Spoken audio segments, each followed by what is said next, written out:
Assalamualaikum warahmatullahi wabarakatuh. Video ini dibuat untuk memenuhi tugas akhir mata kuliah Usul Fikih. Sebelumnya, perkenalkan nama saya Nindi Sofi Rahmawati Arbiah, mahasiswa dari UIN Saizu, Purwokerto, Program Studi Pendidikan Agama Islam. Di video ini saya akan membahas materi seputar usul fikih, mulai dari pengertiannya, sejarah perkembangannya, sumber-sumber hukum Islam, maslahah mursalah, maqasid syariah, sampai contoh penerapan usul fikih dalam kehidupan sehari-hari. Materi yang pertama yaitu pengertian usul fikih. Usul fikih secara bahasa terdiri dari dua kata, yaitu kata usul yang artinya dasar, pokok atau fondasi, dan fikih yang berarti pemahaman yang mendalam. Usul fikih secara istilah adalah ilmu tentang kaidah-kaidah dan metode yang digunakan oleh para mujtahid dalam menggali dan menetapkan hukum syariat dari dalil-dalil yang terperinci. Sehingga ilmu ini sangat berperan penting sebagai alat bantu dalam menetapkan hukum agar tidak sembarangan dalam memahami teks-teks agama. Dengan mempelajari usul fikih, kita jadi tahu bagaimana para ulama bisa mengambil hukum dari dalil-dalil yang kadang tidak eksplisit atau masih umum, dan bagaimana cara memahami hukum secara metodologis dan terstruktur. Jadi usul fikih ini bukan hanya sekedar teori, tapi fondasi utama dalam membangun sistem hukum Islam yang adil dan sesuai dengan konteks zaman. Selanjutnya kita masuk pada pembahasan perkembangan usul fikih atau fase-fase sejarah perkembangan usul fikih. Pada masa Rasulullah, sumber hukum Islam adalah wahyu dari Allah, yaitu berupa Al-Quran dan Sunnah Nabi. Setelah persoalan setiap persoalan yang muncul ini diselesaikan langsung oleh Nabi dengan bimbingan wahyu, sehingga belum ada kebutuhan untuk menyusun kaidah atau teori hukum karena Nabi sendiri sumber penjelas utama syariat. Jadi zaman dulu tuh kalau setiap ada persoalan langsung ditanyakan dan diselesaikan langsung oleh Nabi. Kemudian setelah Nabi Muhammad wafat, barulah fase pertama muncul, yaitu fase pembentukan awal masa sahabat dan tabi'in.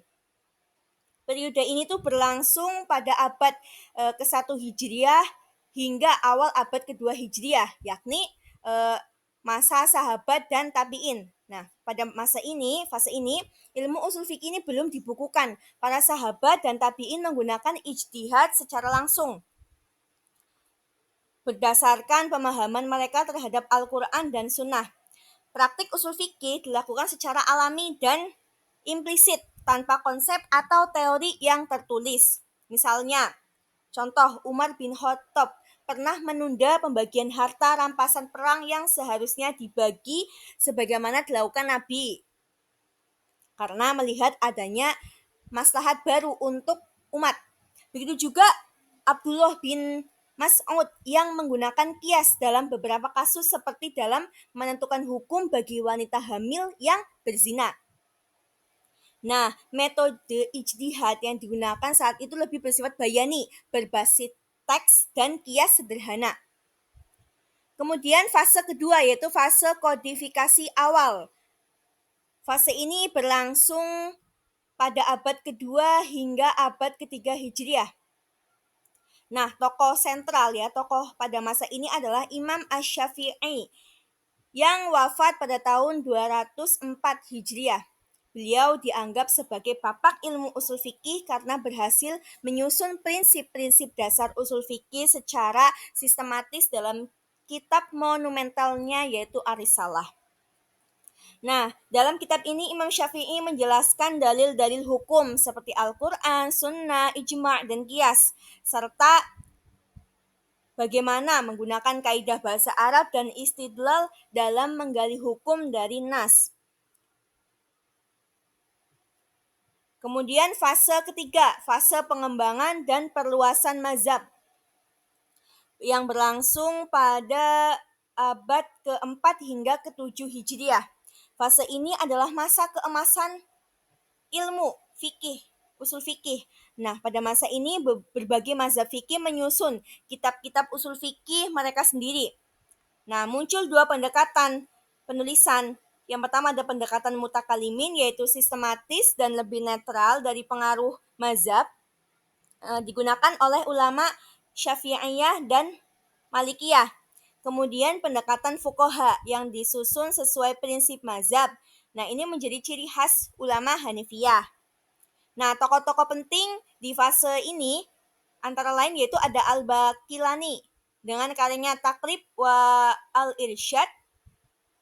Kemudian ada Al-Jassas Hanafi dengan usul Al-Jassas, ada Imam Al-Juwaini juga dengan Al-Burhan, ada Imam Al-Ghazali dengan Al-Mustashfa, ada Fakhruddin Ar-Razi dengan Al-Mashhul, dan Ibnu Qudamah dengan Raudat Al-Nazir. Pada fase ini ilmu usul fikih ini mulai berpadu dengan filsafat, ilmu kalam, dan logika, dan banyak istilah teknis didefinisikan secara lebih cermat. Kemudian fase yang terakhir yaitu fase konsolidasi dan kompilasi. Ini muncul pada abad pertengahan hingga abad modern ya, hingga abad sekarang. Yaitu pada abad ke-8 Hijriah sampai abad sekarang. Nah, fase ini ditandai dengan penyusunan berbagai kitab syarah ya, penjelasan atau hasyiah yang catatan pinggir, dan ringkasan dari karya-karya ulama terdahulu. Teori-teori baru tidak hanya muncul, para ulama lebih fokus pada komentar, penjelasan, dan kompilasi pendapat dari ulama klasik. Nah, meskipun begitu, beberapa tokoh modern mulai mengembangkan kembali ilmu usul fikih dalam konteks zaman sekarang, seperti dalam pembahasan maqasid al-syariah, fikih minoritas, serta rekonstruksi hukum Islam dalam sistem negara modern. Nah, fase ini menandai konsistensi ilmu usul fikih sebagai alat utama dalam menggali hukum sekaligus membuka ruang untuk relevansi ijtihad kontemporer. Kemudian, sumber hukum Islam apa saja yang disepakati? Nah, kita akan membahas sumber hukum Islam yang disepakati. Dalam Islam ini ada 4 sumber hukum utama yang disepakati oleh seluruh ulama. Nah, keempat sumber ini menjadi fondasi kokoh dalam menetapkan hukum syariat. Kita menyebutnya sebagai al-mutafaq 'alaiha atau sumber hukum Islam yang disepakati. Yang pertama Al-Qur'an. Al-Qur'an adalah firman Allah Subhanahu wa taala yang diturunkan kepada Nabi Muhammad sallallahu alaihi wasallam melalui malaikat Jibril. Ia menjadi sumber hukum pertama dan paling utama dalam Islam. Nah, di dalamnya ini terdapat aturan-aturan tentang akidah, ibadah, muamalah, bahkan hukum pidana seperti hudud. Misalnya dalam Al-Quran surah Al-Baqarah kan ayat 43 Allah berfirman, dan dirikanlah sholat. Nah, ini menjadi hukum wajibnya sholat bagi umat Islam. Sumber yang kedua adalah as-sunnah hadis, yaitu segala sesuatu yang datang dari Nabi Muhammad SAW, yaitu berupa perkataan, perbuatan, dan persetujuan. Yang ketiga ada ijma, yaitu kesepakatan para mujtahid dari umat Islam dalam satu masa terhadap suatu hukum syar'i. Yang keempat ini kias. Kias ini adalah metode menyamakan hukum suatu perkara baru dengan perkara lama yang telah memiliki dalil, karena keduanya memiliki ilat atau alasan hukum yang sama. Contohnya, meskipun narkoba tidak disebutkan dalam Al-Quran, namun para ulama menetapkan hukumnya haram. Kenapa? Karena memiliki kesamaan ilat dengan hamar, yaitu sama-sama memabukkan dan merusak akal. Nah, 4 sumber ini, Al-Quran, Sunnah, Ijma', dan Qiyas, menjadi dasar kuat bagi lahirnya berbagai hukum dalam Islam dari zaman dahulu hingga kini. Nah, inilah warisan intelektual besar yang menjadikan syariat Islam tetap relevan dalam berbagai kondisi zaman. Kemudian sumber hukum Islam yang diperselisihkan. atau disebut sebagai al-mukhtalaf fiha. Nah, artinya tuh sumber-sumber ini digunakan oleh sebagian ulama namun ditolak atau dibatasi penggunaannya oleh eh, ulama lainnya. Maka sifatnya tidak mutlak dan disebut juga sebagai dalil ikhtilafi. Sumber yang pertama adalah ihtisan, yaitu meninggalkan qiyas umum untuk mengambil hukum yang lebih tepat karena maslahat tertentu. Contohnya, dalam hukum jual beli salam, bayar dulu, bayar barang belakangan. Nah, secara qiyas ini tidak boleh, tapi dalam istihsan ini banyak digunakan oleh ulama Hanafiyah dan juga Malikiyah karena dinilai lebih fleksibel dan kontekstual.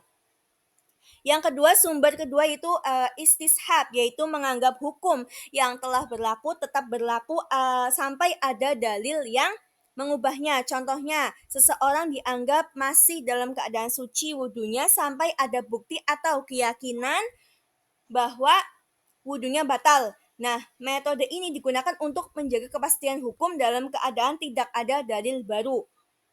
Sumber yang ketiga, syara'u man qablana, yaitu syariat umat terdahulu seperti syariat Nabi Musa atau Nabi Isa, selama disebut dalam Al-Quran atau hadis dan tidak dibatalkan oleh syariat Islam. Contohnya kisah Nabi Yusuf tentang potong tangan bagi pencuri yang kemudian diperkuat dalam syariat Islam, maka hukumnya masih berlaku. Tapi kalau syariat terdahulu itu sudah dihapus dalam Islam, maka tidak bisa dijadikan hujah lagi.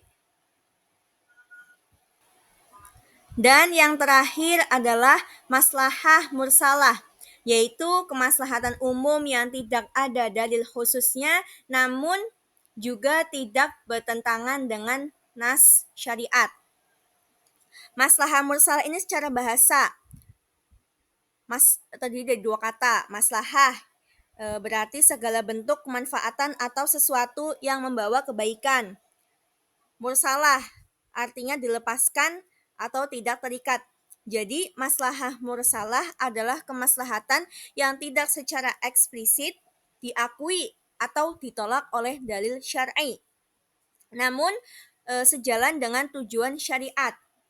Misalnya, penetapan lalu lintas akta nikah atau pengumpulan mushaf Al-Quran di masa Abu Bakar, semua itu tidak ada dalil langsungnya, tapi dilakukan demi kemaslahatan umat. Maslahah mursalah ini digunakan oleh ulama Malikiyah dan juga sebagian Syafi'iyah karena dinilai selaras dengan tujuan utama syariat, yaitu menjaga agama, jiwa, akal, keturunan, dan harta. Dengan memahami sumber-sumber hukum yang diperselisihkan ini, kita bisa lebih menghargai perbedaan pendapat para ulama sekaligus belajar bahwa hukum Islam bukan kaku, tapi justru penuh pertimbangan dan kontekstual. Kemudian di sini ada definisi maslahah mursalah menurut ulama. Yang pertama, Imam Al-Ghazali dalam Al-Mustasfa. Maslahah adalah memelihara tujuan-tujuan syariah. Nah, tujuan itu adalah 5, menjaga agama, jiwa, akal, keturunan, dan harta. Apapun yang membawa perlindungan terhadap 5 hal adalah maslahat, dan setiap yang meniadakannya adalah mafsadah dan menolaknya adalah maslahat. Kemudian Imam Malik. Nah, menurut beliau selama maslahat itu tidak bertentangan dengan nas, sejalan dengan maqasid syariah, dan dibutuhkan oleh masyarakat, maka ia boleh dijadikan dasar penetapan hukum. Kemudian apa saja syarat-syarat maslahah mursalah agar bisa dijadikan sebagai dalil hukum? Nah, menurut Imam Asy-Syatibi dalam Al-Muwafaqat, maslahat musalah hanya dapat diterima jika 1, sesuai dengan maqasid syariah, artinya tidak bertentangan dengan prinsip-prinsip dasar syariat. 2, tidak bertentangan dengan nas, Al-Quran dan Sunnah. Yang ketiga, memberikan manfaat nyata dan dapat dirasakan oleh masyarakat. Yang terakhir, kebutuhan terhadapnya bersifat mendesak, hajat, bahkan terkadang mencapai tingkat darurat. Selanjutnya, pendapat ulama mengenai kehujahan maslahah mursalah. Nah, ulama Malikiyah ini menerima sepenuhnya, digunakan dalam banyak fatwa. Kemudian ulama Syafi'iyah sebagian menerima dengan syarat ketat dan sebagian juga menolak. Ulama Hanafiyah ini umumnya menolak, lebih memilih qiyas dan ihtisan. Kemudian ulama Hanabilah juga sebagian menerima tapi hati-hati dalam penggunaan. Kemudian materi berikutnya yaitu makosid asyariah. Nah, makosid asyariah secara bahasa terbentuk dari dua kata. Makosid yang artinya tujuan, asyariah yang artinya syariat Islam.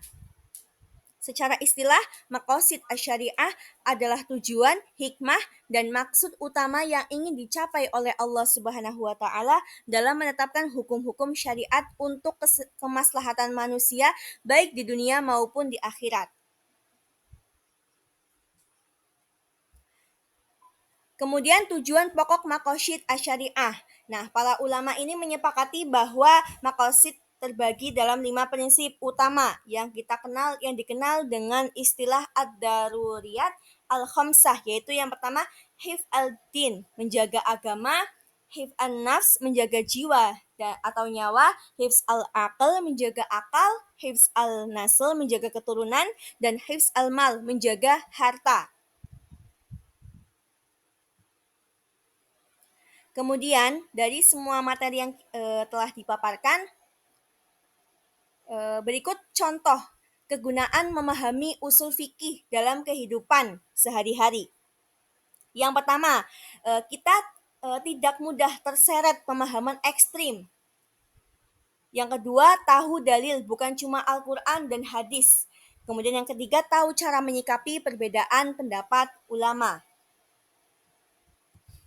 Kesimpulan dari materi-materi yang telah dipaparkan tadi, yaitu usul fikih adalah ilmu yang membahas landasan, metode, dan cara berpikir dalam menggali hukum-hukum Islam dari sumber-sumbernya seperti Al-Quran, Sunnah, Ijma', Qiyas, dan lainnya.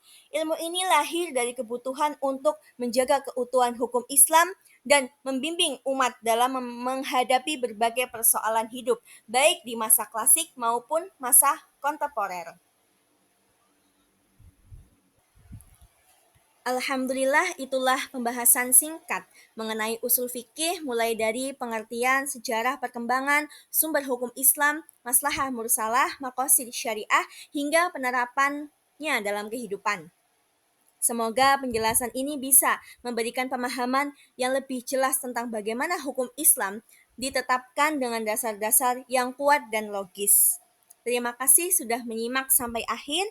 Video ini dibuat untuk memenuhi tugas akhir mata kuliah usul fikih.